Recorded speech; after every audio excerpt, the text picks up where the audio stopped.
(3월 23일) 목요일 황장수의 뉴스 브리핑 시작하겠습니다. 어느새 어수선한 탄핵 과정에서 대선이 시작되어 버렸습니다. 4월 첫째 주까지는 각 당의 경선이 다 마무리되고 4월 셋째 주 정도부터는 대선이 본격적으로 공식적으로 후보 등록과 더불어서 시작이 됩니다. 자, 박근혜 전 대통령이 잘못해서 책임을 지고 파면당한 것은 파면당한 겁니다. 그렇지만은 박근혜에 대한 책임을 묻는 부분과 그래서 누가 되어야 된다라는 부분은 서로 일치하지 않습니다.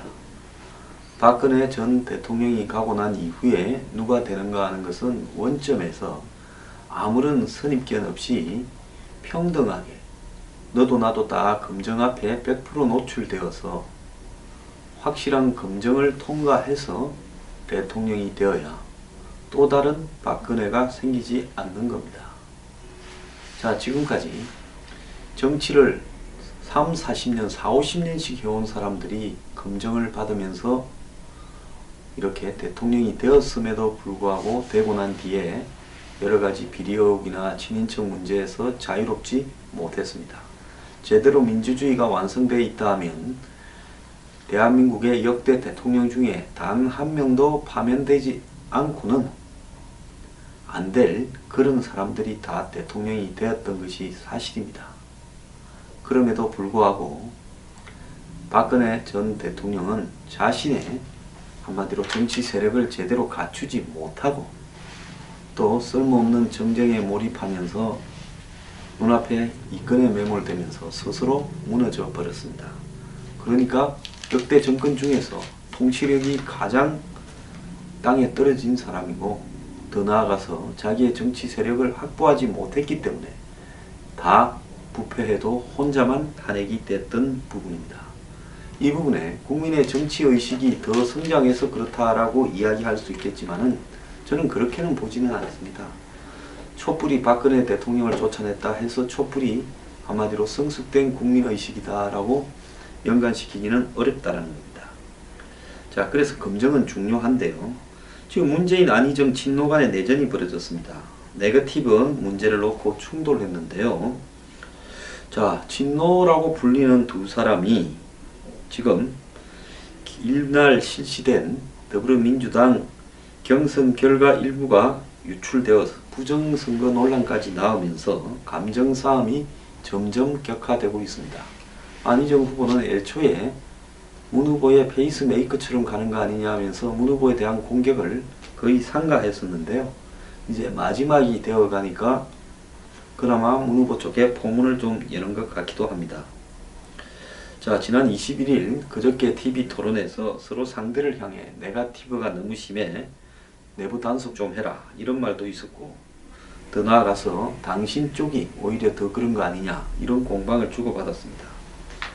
자, 이날 TV 토론 녹화가 끝난 뒤에 문 후보가 자신의 페이스북에 네거티브는 상대를 더럽히기 전에 자기를 더 더럽힌다면서 어떤 네거티브에도 내가 타격을 더 받을 일도 없고 오히려 동지들의 신선한 이미지에 오점이 남지 않기를 바란다라고 이야기를 했습니다. 안 후보는 이거를 보고 반박글을 준비했는데 자, TV 토론 때도 문 후보가 자신들은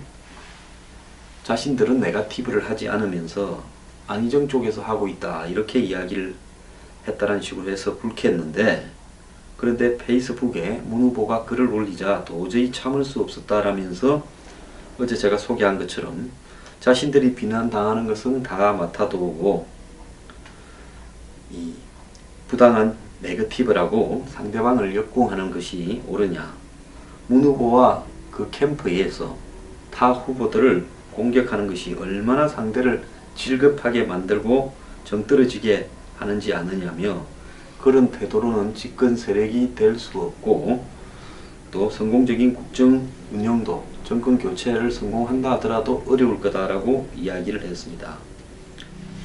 자, 여기에 대해서 문 캠프는 페북은 밤에 쓰면 안 된다. 연애편지처럼 감정이 격앙돼서 그냥 질러버렸다가 아침에 눈을 뜨면 후회한다. 그러면서 마치 안희정 지사가 감정이 격앙되어서 실수를 한 것처럼 치부하고 있고요. 자, 안희정은 이 비문 반문 인사들이 안캠프에 많이 합류하면서 안희정의 자세가 변했다. 이렇게 문 후보 측은 공격을 하고 있습니다. 반면에 안희정은 문 후보가 박근혜를 닮아버린 게 아니냐. 문재인 스스로가 끊임없이 나를 공격하고 발언을 왜곡하면서 지금 침묵하고 있는 것까지도 공격한다. 그래서 캠프에서도 작심하고 쓴 글이다. 문재인은 문제 생기면 책임을 회피하고 대통령 되게 하는 것은 양심상 하지 못한다라는 말까지 했습니다. 안 후보 측의 한 인사는 이 새끼 저 새끼는 기본이고 껍질을 벗겨버린다. 노무현과 같이 묻어버려라. 는 말도 서슴지 않는다. 서로가 자기 생각에 따라서 각자 다른 사람을 도울 수 있지 누구를 돕는 게 욕을 먹을 일인지 모르겠다. 이랬습니다. 자, 민주당에서는 안 후보가 호남 경선을 앞두고 승부수를 던졌다라는 이야기도 나오고 있는데요. 김종민 의원은 페이스북에 민주주의 하자는 사람들 사이에 벌어지는 인터넷 탈선이 심각하다라고까지 이야기를 했습니다. 이재명 후보 또한 여기에 그냥 있지 않았습니다. 문 후보 측에서 네거티브를 중단하라 라고 안희정을 공격하는 데 대해서 어떠한 비판도 지적도 용납하지 않는 가부장적인 행태를 보이는 거 아니냐라고 이야기를 하면서 참 답답한 후보라고 이야기했습니다. 정당한 검증을 네거티브로 몰아가는 것 자체가 네거티브이며 불통이다 이렇게 이야기를 했는데요. 나한테 불리하면 네거티브고 나한테 유리하면 네거티브가 아닌 이런 식의 사고방식은 매우 부적절하다고 말했습니다. 그러면서 문 후보가 대표적인 자신에 대한 네거티브라고 생각하는 자신의 아들 문준용에 대해서 한국고용정보원에 취업 특혜가 있었다라는 부분에 대해서 전혀 문제가 없다고 할 수 없다. 입사에 필요한 서류를 면접 이후에 냈다라는 것은 문재인의 해명이 필요하다. 이렇게 말했고요. 이 한국당의 대변인조차도 문 후보의 아들 문준용은 학력 증명서를 모집 공고가 끝난 뒤 5일 뒤에 제출했다면서 추가 의혹을 제기를 했습니다. 자, 이 후보는 서류 미비 상태로 접수한 거 아니냐. 2명을 뽑는데 2명만 응시했고 객관적으로 드러난 팩트를 보면 완벽하게 깔끔하다고 볼 수가 없다라고 말을 했습니다. 자, 지금 아들 문제만 해도요. 이건 네거티브가 아니라 당연히 나올 수 있는 지적입니다. 고용정보원이 사람을 모집하는 행태가 이해가 가지 않는 부분이고 문 후보의 아들이 그런 어떤 복장과 그런 속에서로 또 서류도 다 갖추지 않은 채 일반직을 2명 뽑는데 2명을 응시해서 이렇게 합격이 됐는데 한 명은 또 안에서 온 사람이다. 그렇다면 문 후보의 아들은 어떤 수로 도대체 그런 고용정보원이 제대로 이렇게 널리 알리지도 않은 부분을 알고 거기에 서류를 제대로 갖추지도 않은 채로 넣고도 합격을 할 수 있었을까? 또 그렇게 합격한 곳에 1년만 다니다가 유학을 가면서 그 유학 가는 스펙에 추천서 등을 통해서 고용정보원에 도움을 받지 않았는가? 이런 부분에 대해서 입증이 돼야 되는 부분입니다. 왜냐하면 더불어민주당 스스로 최순실의 딸 정유라 부분을 가지고 이 촛불 시위를 확산시키는데 굉장히 앞장섰습니다.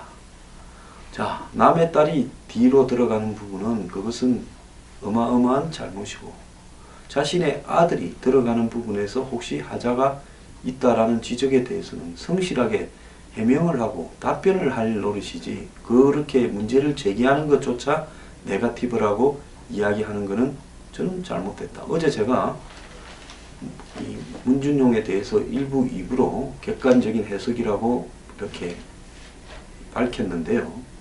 문 쪽에서 뭐 응가히 반 모양입니다.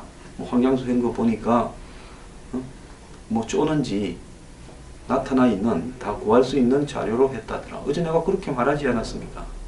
자, 그랬으면 그걸 토대로 해서 제가 일종의 정리를 해드릴 겁니다. 그걸 토대로 해서 이제 논란이 확산되어야지요.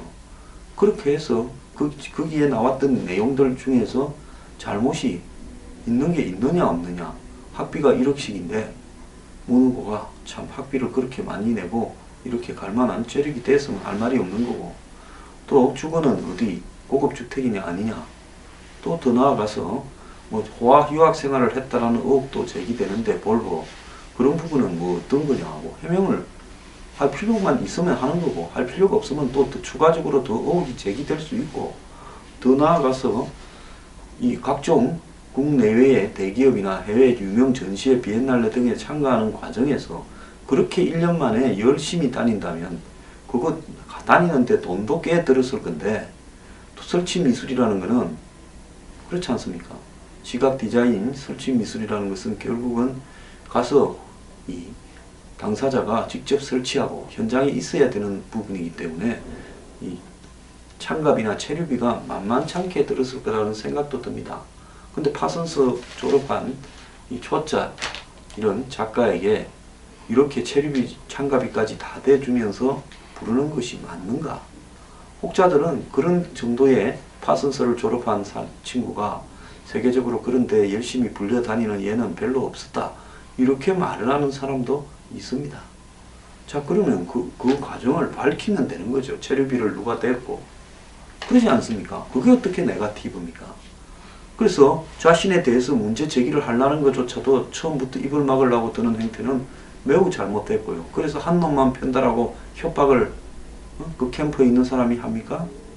그리고 제가 제기했던 문제, 문재인 후보가 대통령이 되려 할 때는 22조를 부채 감면시킨다면서 자기가 변호사 할 때 이 끝까지, 지구 끝까지, 지옥 끝까지 쫓아가서 이 한마디로 카드 연체된 사람들을 6만 명 이상을 이렇게 연체료를 받아내려고 그 대행을, 그 시효를 연장하는 소송 대행을 70억을 받고 했다. 그거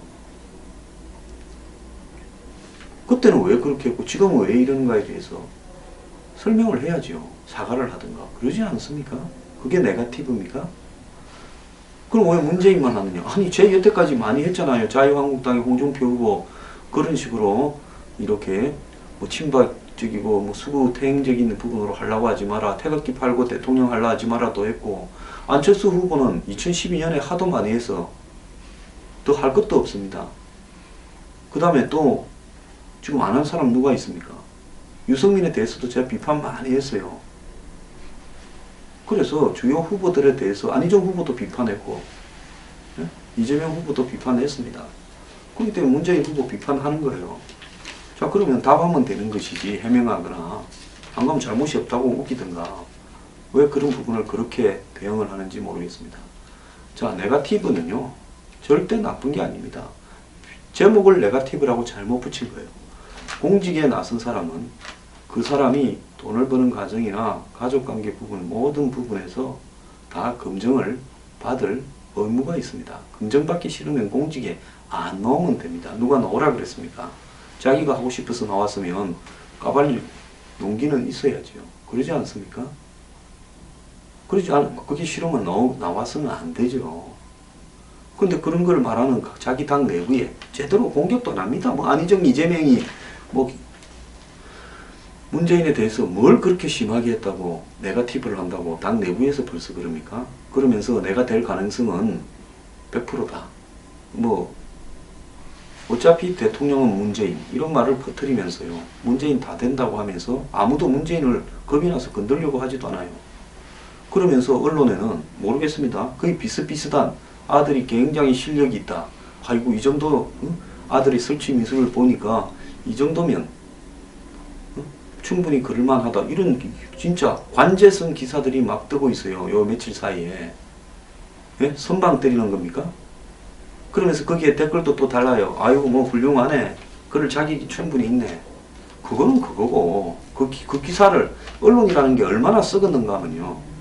그런 기사 지금 한 것도 아니고 2010년, 11년에 했던 내용을 가지고 지금 6, 7년이 지났는데 왜 문재인 아들에 대해서 유독 빨아주는 그런 기사를 씁니까? 이게 언론입니까?